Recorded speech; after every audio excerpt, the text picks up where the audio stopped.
BRICS Africa Channel.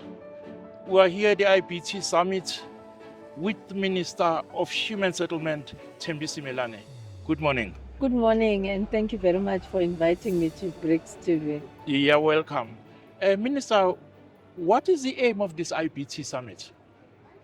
Well, the aim of this IBT Summit is to streamline the building technologies that will be utilized in the main in the human settlement environment in South Africa, but not only limited to human settlement, but we're trying to look into all social amenities, including our health facilities, our schools, our recreational facilities, and our community facilities that could be either community halls or whatever, which are extremely needed to provide for social support and dignity of residents of South Africa.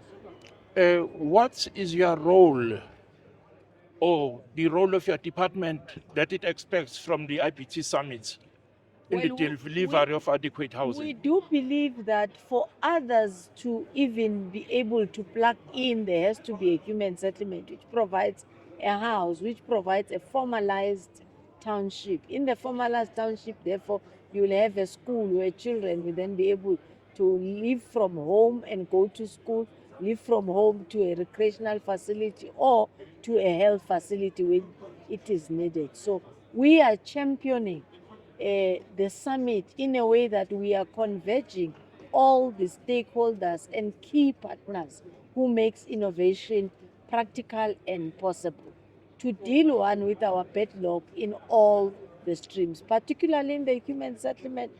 In the country, in South Africa, we have around 4,075 informal settlements, mostly in our metros because of the in-migration from one cities in other provinces to the other, looking for convenience and economic opportunities.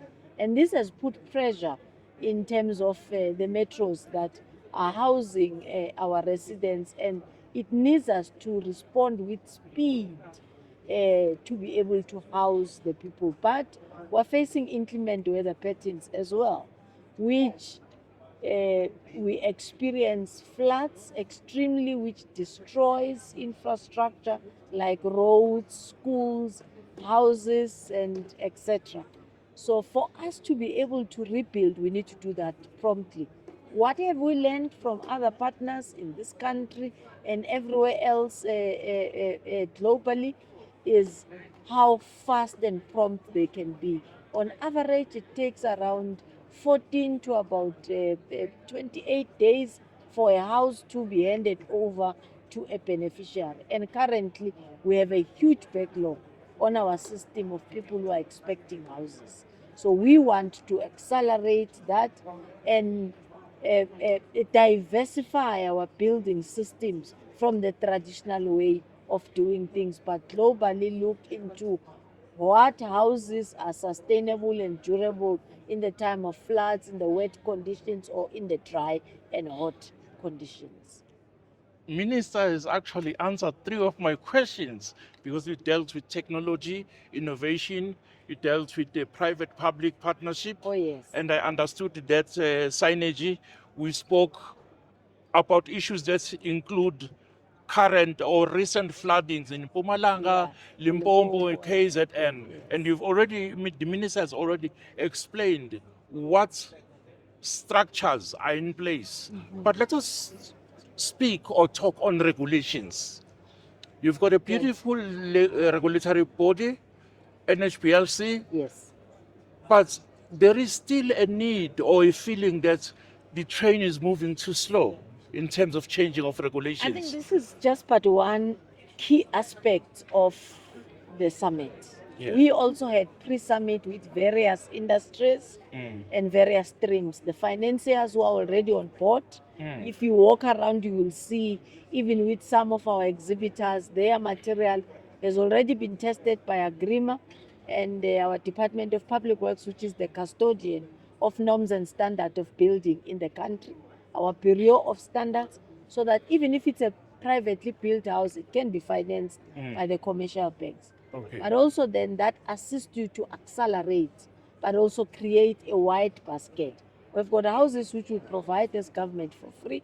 We've got houses which we provide as form of grants for gap market for people who are earning between 3,500 to 22,000 as government, who don't necessarily qualify for a free house or don't qualify for a commercially acceptable bond. Yeah. So we give them that grant to be able to go to financiers and get that approval. So the regulation which details the norms and standards through the regulatory body NHBRC and AGRIMA makes it important. And that is why the signing tomorrow of a social compact, which involves everybody to say, we have tested the material as AGRIMA and will make sure that it meets the norms and standards all the time when it is being utilized to build. The issues of guarantees as well, once the structure isn't built like in any other, including even in the traditional way of building, you do get such qualities. But what also does it give? It gives back dignity to our people in a more prompt and fast way. Your house doesn't get washed away because of the flood, and it will take 30 years for government to rebuild again and be able to give you back your dignity. So we're chasing the mainstreaming of technology and innovation within the stream of utilization of such programs. One key aspect you spoke about on how are we going to make sure that it just does not become a summit and it concludes tomorrow, it's a talk show.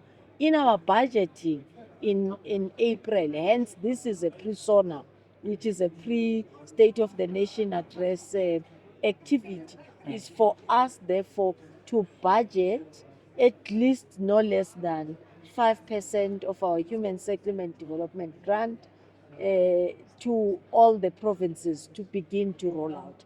Is the progress that has been made since the finalization of regulations, norms, and standards. We've got around 300,000 classrooms in the Western Cape that have already been built.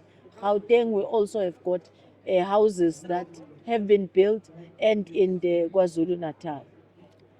Minister of Human Settlement, Thembi Simelane, thank you very much for your insights. Thank you very much. Thank you.